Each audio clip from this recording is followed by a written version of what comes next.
అందరికీ నమస్తే. నేను మీ కృష్ణారెడ్డి.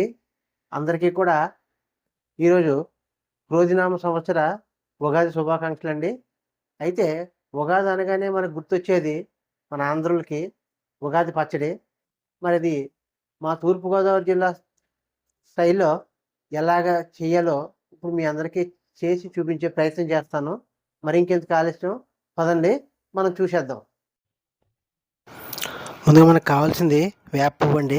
తర్వాత వేపిన శనగపప్పు, కొబ్బరికాయ, మామిడికాయలు, తర్వాత అరటిపళ్ళు కావాలి.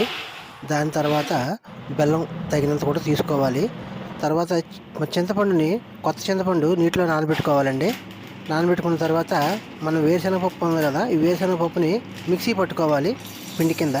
కొంతమంది ఏంటంటే వేరుశనగపప్పు కింద వేసేస్తారు. మేమేంటంటే మిక్చర్ చేస్తామండి. మిక్చర్ చేసి అందులో కొద్దిగా మిరియాలు వేసి దాన్ని గ్రైండ్ చేస్తాము. గ్రైండ్ చేసిన తర్వాత ఇలా పొడి వస్తుందండి. ఈ పొడిని మనం పక్కన పెట్టుకోవాలి. ఈ తర్వాత మనకు కావాల్సినవి ఏంటంటే కొబ్బరి ముక్కలు కొట్టుకుని ఉంటాయి కదండి. ఈ కొట్టుకున్న కొబ్బరి ముక్కల్ని మనం తురుములాగా తురుముకోవాలి. సన్నగా తురుముకుంటే మనకి తినడానికి కూడా బాగుంటుంది. ఈ విధంగా మనం సన్నగా తురుముకోవాలండి. సన్నగా తురుముకున్న తర్వాత దీన్ని మనం ఒక పక్కన పెట్టుకోవాలి. ఇది పక్కన పెట్టుకున్న తర్వాత దీంట్లోనూ మనం ఏం చేస్తామంటే దీనికి తోడు మనం ఒక మామిడికాయ ముక్క కూడా మనం ఇలాగ తురుముకోవాలండి. అది కూడా చూపిస్తాను తర్వాత ఉంటుంది. మనం నానబెట్టుకున్న చింతపండుని పేస్ట్గా మనం కలుపుకోవాలి. అది ఫుల్ వాటర్ వచ్చేలాగా మనం చూసుకోవాలి. ఈ కలుపుకున్న చింతపండుని మనం ఏం చేస్తామంటే వడకట్టుకుంటామండి. వాటర్ అంతా వచ్చినట్టుగా ఈ వాటర్ వచ్చింది మన కొబ్బరి కూర మనం పక్కన పెట్టుకున్నామండి. కొబ్బరి కూర పక్కన ఉంటుంది. దీంతో మామిడికాయలు కూడా ఒక 2 మామిడికాయలు తీసుకొని మనం సన్నగా మనం తురుముకోవాలి. ఇలా తురుముకున్న తురుముని మనం పక్కన పెట్టుకోవాలి. ఇప్పుడు ఆ చింతపండు మనం కలిపింది ఉంది కదా, చింతపండు కలిపిన దాంట్లో బెల్లం నానబెట్టుకున్న వాటర్ కూడా దాంట్లో వడకట్టి మనం పొయ్యాలండి. బెల్లం కూడా నానబెట్టి ఆ బెల్లం పానకం లాగా వచ్చిన దాన్ని మనం ఉడకబెట్టుకొని ఉంటే బెల్లం పిప్పు తీసి పక్కన పెట్టేసుకోవచ్చు. ఇది ఉగాది పచ్చడి మా తూర్పుగోదావరి జిల్లా సైడ్ మేము చేసుకుంటామండి. ఇది దాన్ని మీకు చేసి చూపించే ప్రయత్నం చేస్తున్నాను. ఈ వడకొట్టిన తర్వాత ఆ 2 మిశ్రమాలను మొత్తం కలిపాలి. కలిపిన తర్వాత అరటిపళ్ళు అండి, అవి మీరు ఏంటో అనుకుంటారు. మన తీసి పెట్టుకున్న అరటిపళ్ళు కూడా మనం అందులో వేసుకొని ఆ మొత్తం ఆ అరటిపళ్ళు ఎన్నైతే మనం వేసుకున్నామో అవన్నీ కూడా మిక్స్ అయినట్టు మెత్తగా పిసికి ఇచ్చేయాలండి.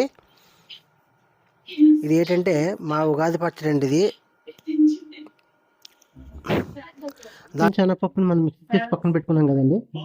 ఆ వేపిన శనగపప్పు పిండిని కూడా మనం ఇందులో కలుపుకుంటూ అంతా కలిపేలాగా ఎక్కడ ఉండలు లేకుండా మొత్తం కలుపుకుంటామండి. మొత్తం అంతా కలిపి అది యాప్ అండి. ఇంతకుముందు మొదట్లో మీకు చూపించాం కదా, ఆ యాప్ మనం అలా రేఖలు అనమాట. ఆ పువ్వు కూడా అందులో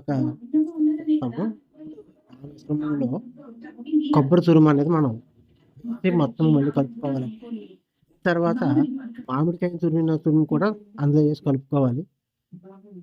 అది వేసిన తర్వాత మనం వేప కూడా వేసి మొత్తం ఎక్కడ ఉండలు లేకుండా తీసుకుంటాము. మనకి కొంచెం చెక్కగా ఉందనుకుంటే ముందు కొబ్బరికాయలు కొడతాం కదండి, ఆ కొబ్బరి నీరు ఉంటుంది కదా, ఆ కొబ్బరి నీరు కూడా మనం ఇందులో కొంచెం పలసం చేసుకోవడానికి కలుపుకోవడం జరుగుతుంది. కలుపుకుంటాం. ఇది పువ్వు కూడా మనం ఆఖరి దశ అన్నమాట. పువ్వు కూడా మనం ఎక్కడ కలుపుకుంటూ పోవాలండి.